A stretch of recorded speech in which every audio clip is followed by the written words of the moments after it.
Let's talk about single source friction fire. So what is single source friction fire?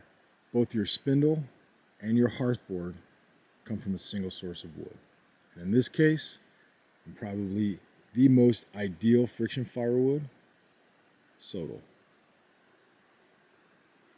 How do we know it's sodal? Because it's so tall. Sodal grows all over the American Southwest. Sodal is pretty popular and it's real easy to identify.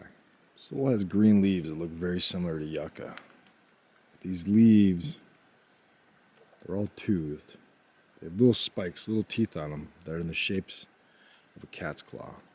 These leaves, combined with the long stalk that grows out of the sodal plant, can't mistake them for anything else. When sodal leaves die, they still stay connected to the plant.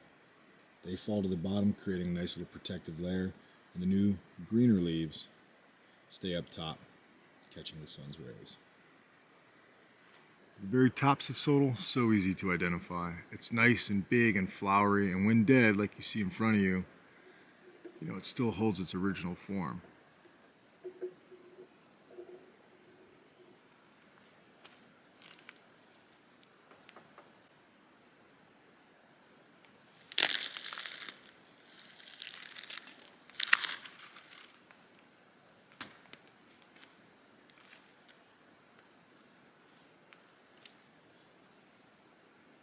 Even when dead, sodal can still be used. What I was showing you was a live stock. This one's dead and probably been drying for quite some time. This will yield everything I will need to make a single source friction fire set. That'll work.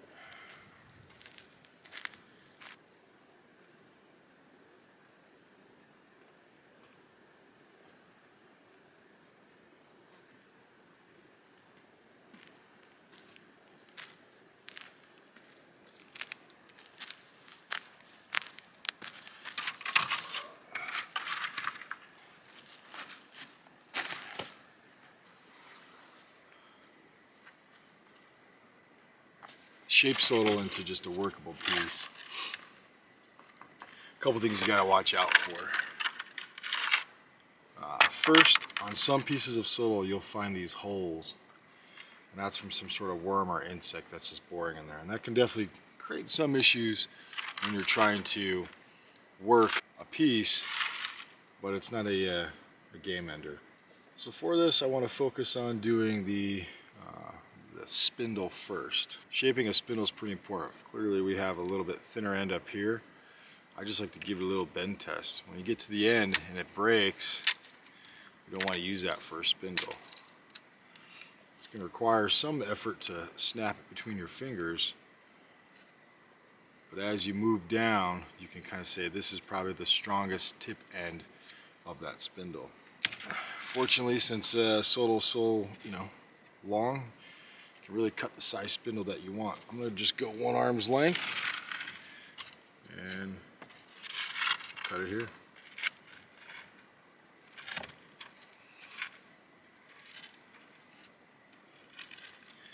Now you can use sodal that is not dead.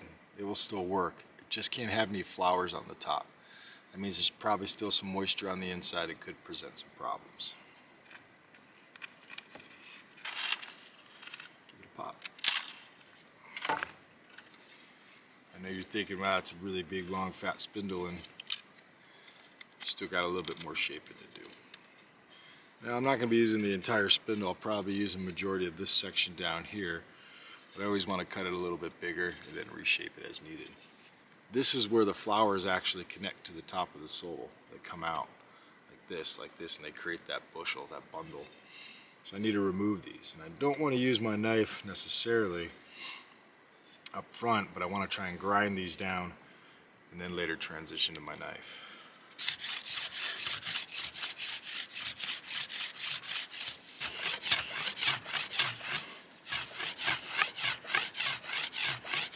Think of this like sandpaper. Just trying to remove all these ridges, get it nice and smooth, to work between my hands.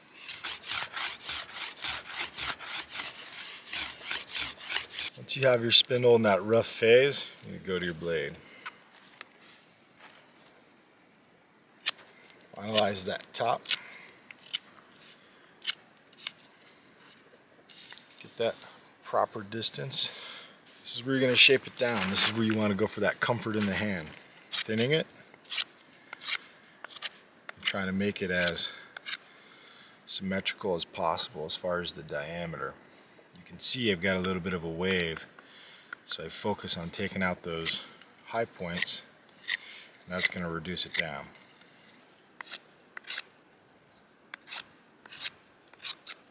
The best part about a little wavy spindle like this, it gives you some better grip, I find.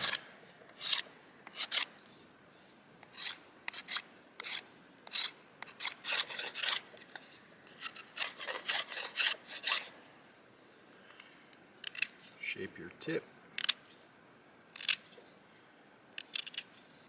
You're in the money.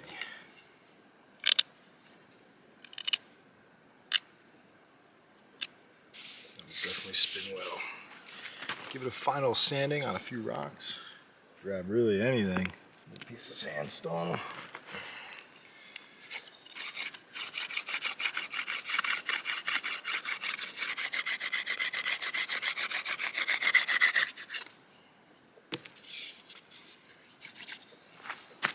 Put it on my sandal, give it a few test spins. Feels good. Alright, that is your spindle. Now again, it's going to be a little bit, might have a little twist to it. Could have a few little high spots, but I find when you're working it, it helps you really push down on your hardboard because it's got that little natural kind of wave to it. Feels good, feels strong. 1 arm's length. Good for the shoulders to slide it on down. Let's do the hearthboard. Why the hearthboard is pretty awesome is because you can get several of them out of it. More importantly, you can be picky about the section you want to use. As long as it has good relation to your spindle, you'll be good to go. Just looking at this guy, I can see there's a couple little holes here. And maybe there's one small one there. So I might focus on trying to get a nice long hearthboard from here to there. Just make one flower cut, creating those petals the whole way around.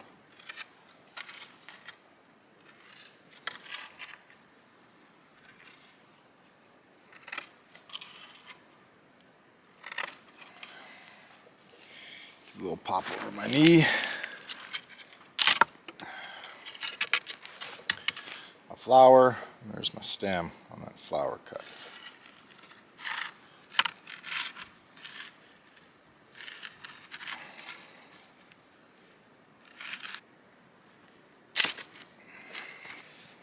Shape it, grab yourself a rock, put this guy up and on. You're going to create a couple flat edges, and solo runs, meaning when I put my blade on there,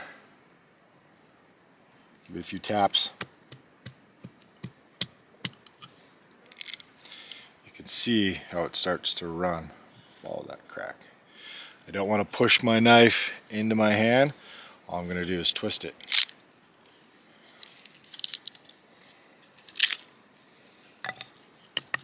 We'll pop it open.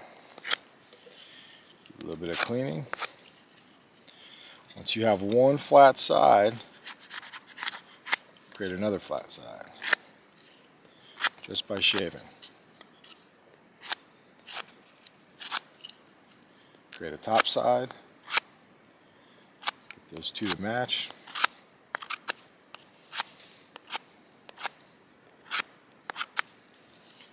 And that's where I'm going to burn my first hole. So let's do my first hole. Let's throw this guy right here.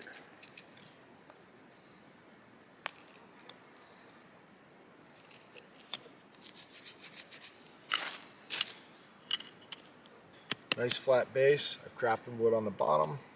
All I'm going to do is just make sure these two pieces of wood, my spindle and my hearth, are talking. Since they both come from the same plant, I shouldn't have any issues. Remove my sandals. And I like to sit down when I do a hand drill. The reason being is when I kneel, I'm losing too much and I'm leaning over. This allows me to bring my shoulders up and just bring my shoulders up and then slide my hands down, repeating that process again and again.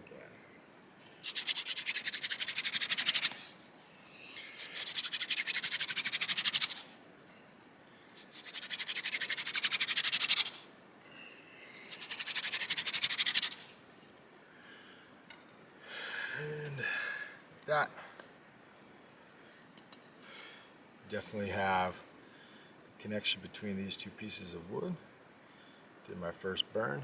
Now I'm just going to cut a notch. Notch is a piece of pie. Going right before the center. I cut my notch. All I do is I just create a little bit of a pattern with my blade, like this, and then just remove it. All this is pressure. Always aware of what's behind my blade. Okay, flesh.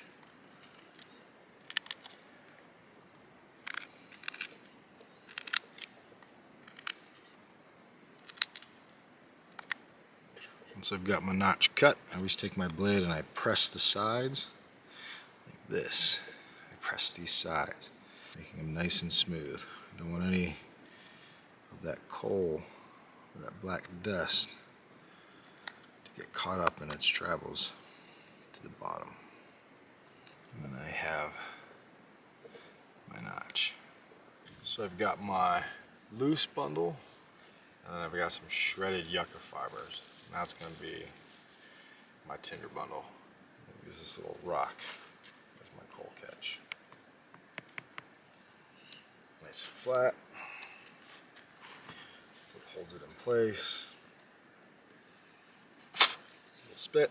Make sure everything's good to go. Start cranking.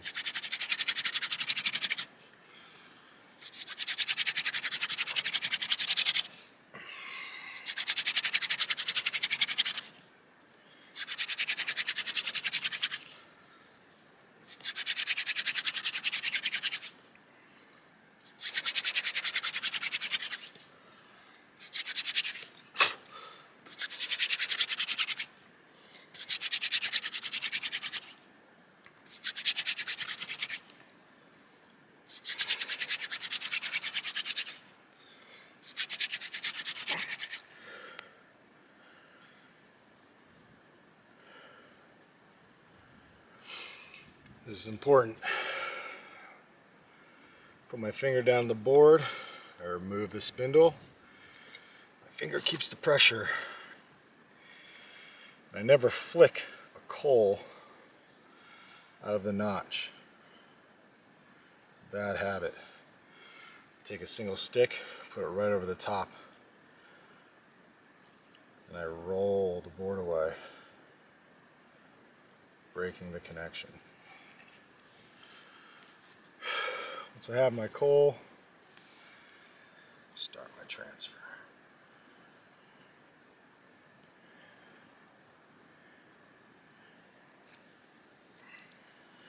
Gently squeeze.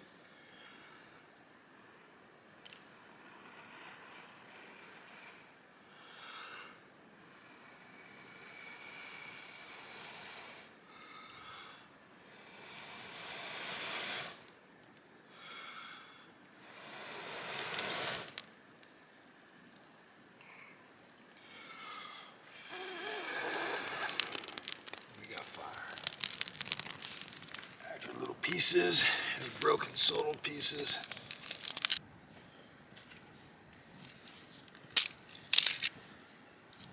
Just remember, once you have wood burning, you have a fire. If it's just the tinder smoldering, not a fire. Gotta have the wood burning.